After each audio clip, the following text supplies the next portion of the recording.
Kehaline kasvatus on muutumas liikumisõpetuseks.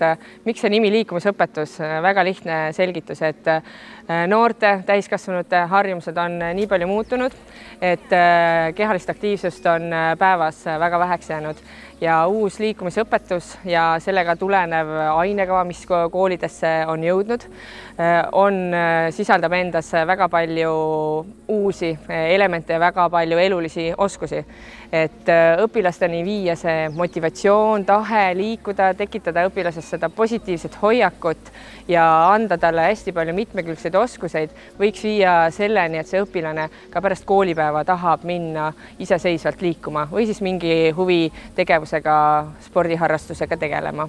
Et mina õpetajana nagu näen, et see liikumisõpetus on see nipp, millega siis võiks tõesti tõsta see õpilaste liikumisaktiivsust ja kõik need tunnid, mis pakuvad seda rohket liikumisrõõmu, pakuvad õpilasele tema arengupõhist näiteks hindamist, jälgimist, kuidas tema võimed arenevad, mis temal õnnestub, mis tal ei õnnestu, ta oskab seda ise mõtestada, paneme tööle õpilase mõtlemise, õpilane teadvustab, miks ta midagi teeb, et kõik see on hästi oluline tema õppeprotsessis ja ka enesearengus.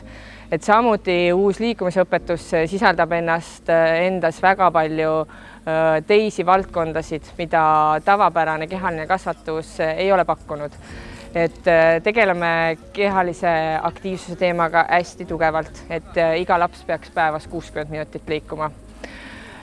On valdkond tervisekehalised võimed, kus kaardistatakse õpilaste võimed, tulemused ja antakse talle hinnang tervise seisukohalt. Et õpilane saab väga selge ülevaate, kas see tulemus on tema tervise seisukohast risk südamele, kas see on normaalne või on see hoopiski väga hea tulemus, ehk siis juba sportliku saavutust poole. Samamoodi valdkond liikumine kultuur, ehk me räägime, et kõik noored võiksid olla väga laia silmaringiga ja saada aru ja seostada enda õppimist igapäevaeluga. Ka see aitab mitmekülgselt kaasa.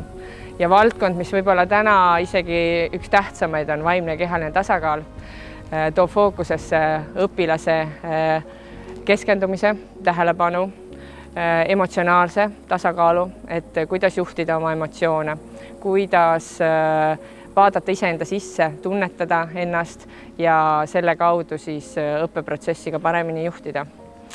Et ma ise ütleks, et see uus liikumisõpetus paneb nii õpetaja särama, paneb õpilase rõõmu tundma kõigest sellest mitmekülgsest lähenemisest ja kvaliteetsest õpetamisest ja annab ka lastevanematele selge sõnumi, et liikumisõpetus on see viis, kuidas õpilased võiks soovida ise vabal ajal rohkem liikumisega tegeleda ja sellest rõõmu tunda.